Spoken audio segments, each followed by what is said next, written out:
ஈரல் மிளகு பிரட்டல் எப்படி செய்யுதுன்னு பார்க்கலாம். அடுப்பு மேலே ஒரு பேன் வச்சுக்கிறேன். அதில் 2 டேபிள் ஸ்பூன் எண்ணெய் சேர்த்துக்கிறேன். 10 பூண்டை இந்த மாதிரி இடித்து சேர்த்துக்கோங்க. பூண்டு கொஞ்சம் வேகிற வரைக்கும் வறுத்து விட்டுக்கலாம். இப்போ 10 சின்ன வெங்காயமும் இந்த மாதிரி இடித்து சேர்த்துக்கோங்க. சேர்த்துட்டு வெங்காயமும் பூண்டும் நல்லா வெந்து வரணும். இப்போ கொஞ்சம் கருவேப்பிலையும் சேர்த்துக்கிறேன். கருவேப்பிலை கொஞ்சம் பொரியட்டும், அது வரைக்கும் நம்ம வதக்கி விட்டுக்கலாம்.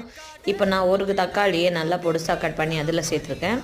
தக்காளியும் வெங்காயமும் எல்லாமே நல்லா குழஞ்சி வரணும், அது வரைக்கும் நம்ம வதக்கி விட்டுக்கலாம். இப்போ கழுவி வச்சுக்கிற ஈரலும் சேர்த்துக்கலாம். அதுக்கப்புறம் உப்பு, மிளகாய்த்தூள், 1/4 டீஸ்பூன் மஞ்சள் தூள் சேர்த்துட்டு நல்லா வதக்கிக்கோங்க. இப்போ 1/4 டம்ளர் தண்ணியும் சேர்த்துட்டு ஒரு 5 நிமிஷத்துக்கு மூடி வேக வைக்கலாம். இப்போ 5 நிமிஷம் நல்லா வெந்தாச்சு. இப்போ நம்ம மிளகுத்தூள் கொஞ்சம் கொத்தமல்லியும் சேர்ந்து நல்லா கலந்து விட்டு எடுத்தால் நம்ம சூப்பரான ஈரல் மிளகு பிரட்டல் ரெடி. இதோட ஃபுல் வீடியோவும் கீழே லிங்க்கில் கொடுத்துருக்கேன், மறக்காமல் செக் பண்ணி பாருங்கள். தேங்க்யூ, பாய்.